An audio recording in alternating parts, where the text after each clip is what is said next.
আইনের রক্ষক পুলিশ, অথচ সেই পুলিশের সম্বন্ধে আমজনতা নানান সময় নানান রকমভাবে অভিযোগ করে থাকেন। বিস্তর অভিযোগ করেন পুলিশের সম্বন্ধে। পুলিশের আচরণ ঠিক নেই, পুলিশ ঠিক ব্যবহার করেনি, পুলিশের ভাষা ঠিক নেই, নানান রকম অভিযোগ করেন আমজনতা। আর এবার পুলিশকেই শোধরানোর কথা বলছে পুলিশ কমিশনার। থানায় কোনো নাগরিক এলে তাকে তুইতুকারি করা যাবে না, আপনি সম্বোধন করতে হবে। থানায় কেউ অভিযোগ জানাতে এলে প্রথমেই তাকে চা, বিস্কুট, স্ন্যাক্স আরো নানান রকম কিছু অফার করা যেতেই পারে। তার কথাগুলো মন দিয়ে শুনতে হবে। থানায় কেউ এলে তাকে অতি যত্ন সহকারে তার কথাগুলো মনোযোগ সহকারে শুনতে হবে। কোন রকম অভব্য আচরণ করা যাবে না। তুই তুকারি তো দূরস্থ, আপনি, শ্রীমান এইসব শব্দ ব্যবহার করতে হবে। আসলে পুলিশের সঙ্গে মানুষের, আমজনতার যে সম্পর্ক, সেই সম্পর্ক বহু অংশে তলানিতে এসে ঠেকেছে। সে কারণে এই ভাবনা চিন্তা, এই নয়া নির্দেশিকা। কিন্তু এই নির্দেশিকা কোথাকার? এই নির্দেশিকা আগ্রার পুলিশ কমিশনার রবীন্দ্র গৌর তিনি একেবারে নির্দেশিকা জারি করেছেন সমস্ত থানার পুলিশের উপর। তার জেলার সমস্ত থানার পুলিশের উপর এই নির্দেশিকা জারি করা হয়েছে। কখনো তুই তুকারি নয়, আপনি বা শ্রীমান বলে আমজনতাকে সম্বোধন করতে হবে। কেউ কিছু বলতে চাইলে পুলিশকে বেশ সচেতনভাবে, মনোযোগ সহকারে, গুরুত্ব সহকারে সেগুলো শুনতে হবে। আবার বহু মানুষ থানাতে ফোন করেন বিভিন্ন সময় নানান রকম সমস্যা মেটাতে, নানান রকম অভিযোগ জানাতে থানাতে, লোকাল থানাতে ফোন করে থাকেন। সেই সময় পুলিশের ঠিক উত্তর পাওয়া যায় না বা পুলিশ ঠিক ব্যবহার করেন না আমজনতার সঙ্গে, এই অভিযোগগুলো করে থাকেন। ফোন করলে কোনো ব্যক্তি যদি ফোন করে থাকেন আমজনতা, সেক্ষেত্রে পুলিশ প্রথমেই নমস্কার জানাবেন, তারপর কথা শুরু হবে আমজনতার সঙ্গে। একেবারে কড়া নির্দেশিকা জারি করা হয়েছে আগ্রার সমস্ত থানার উপর। এই নির্দেশিকা দেশের বিভিন্ন প্রান্তে, বিভিন্ন থানাতে জারি করা হোক, এমনটাই চাইছেন দেশের বহু অংশের মানুষজন।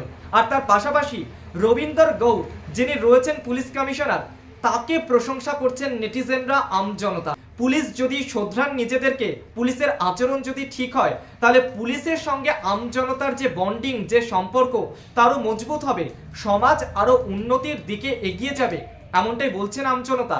সব মিলিয়ে আগ্রার নিয়ম নীতি গোটা দেশ জুড়ে জারি করা হোক, এমনটাই চাইছেন আমজনতা। স্বামী স্ত্রীর সাংসারিক বিবাদে সন্তানকে হাতিয়ার করা যাবে না। একটি মামলায় স্ত্রীকে সতর্ক করে জানিয়ে দিল কলকাতা হাইকোর্ট। এক মামলায় বিচারপতি সব্যসাচী ভট্টাচার্য ও বিচারপতি শুভেন্দু সামন্তের ডিভিশন বেঞ্চ স্পষ্ট করে জানিয়ে দিয়েছে, স্ত্রী যদি একইভাবে সন্তানকে ঢাল করে স্বামীর বিরুদ্ধে চলা মামলার সুযোগ নিতে চান, তাহলে আদালত ছেড়ে কথা বলবে না। আদালতের পর্যবেক্ষণ, সন্তানের পূর্ণাঙ্গ বিকাশের ক্ষেত্রে বাবা মায়ের ভূমিকা রয়েছে। প্রসঙ্গত, গার্হস্থ্য হিংসার অভিযোগে স্বামী স্ত্রী এক ছাদের নিচে থাকে না, যার ফল ভুগতে হয় সন্তানকে। বর্তমান সময়ে বিচ্ছেদ বেড়ে যাওয়ায় চরম ভুক্তভোগী কোলের সন্তানেরা। সামাজিক দিক থেকে তো বটেই, শারীরিক মানসিক উভয় দিক থেকে শিশুর বিকাশে বাধা হয়ে দাঁড়িয়েছে। তেমনই একটি মামলার শুনানি ছিল কলকাতা হাইকোর্টের ডিভিশন বেঞ্চে। মামলায় স্ত্রী দাবি করেছেন সন্তান আতঙ্কে থাকায় বাবার কাছে পাঠানো হয়নি, এখন তিনি সন্তানকে নিয়ে স্বামীর কাছে থাকতে চান। তাতেই বিরক্ত আদালত বলছে, স্ত্রী বিবাহ বিচ্ছেদের মামলা করেছেন, আবার সন্তানকে সামনে রেখে স্বামীর ঘরে যাবেন, এটা মানা যায় না। সন্তানকে সামনে রেখে স্ত্রী আবার নতুন নাটক করতে চাইলে সেটাও মানবে না আদালত। এই মামলায় আদালতের আগের নির্দেশ ছিল মায়ের কাছে সন্তান থাকবে, তবে বাবা নির্দিষ্ট সময় অন্তর সন্তানের সঙ্গে দেখা করে কথাও বলতে পারবেন। তিনি যাতে দেখা করে কথা বলতে পারেন তা দেখবেন স্ত্রী। কিন্তু অভিযোগ, আদালতের নির্দেশের পরেও স্ত্রী সন্তানের সঙ্গে বাবাকে দেখা করাননি। বিরক্ত আদালত বলছে, স্ত্রী হয়ে সন্তানের ভবিষ্যৎ না ভেবে একজন মা কিভাবে এটা করতে পারেন। ডিভিশন বেঞ্চ স্পষ্ট করে দিয়েছে, স্ত্রী সতর্ক না হলে সন্তানের দখল স্বামীর হাতে তুলে দেওয়া হবে। এবার কি পাক ক্রিকেট বোর্ডের টনক নড়বে?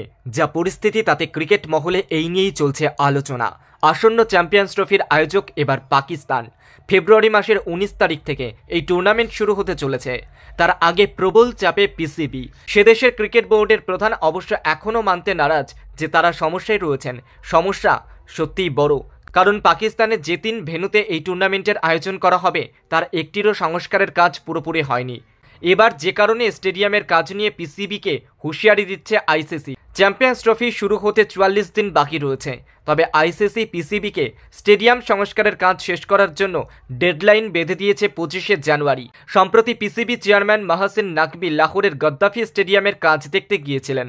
পিসিবির এক্স হ্যান্ডেলে শেয়ার করা এক ভিডিওতে দেখা যাচ্ছে স্টেডিয়ামের সংস্কারের কাজ সময় মতো শেষ হবে বলেছেন মাহসিন নাকবি। নেট দুনিয়ায় ভাইরাল হওয়া বেশ কয়েকটি ভিডিওতে দেখা গিয়েছে মাঠ, gallery, club house, dressing room কোনো কিছুই ঠিকমতো এখনও তৈরি হয়নি।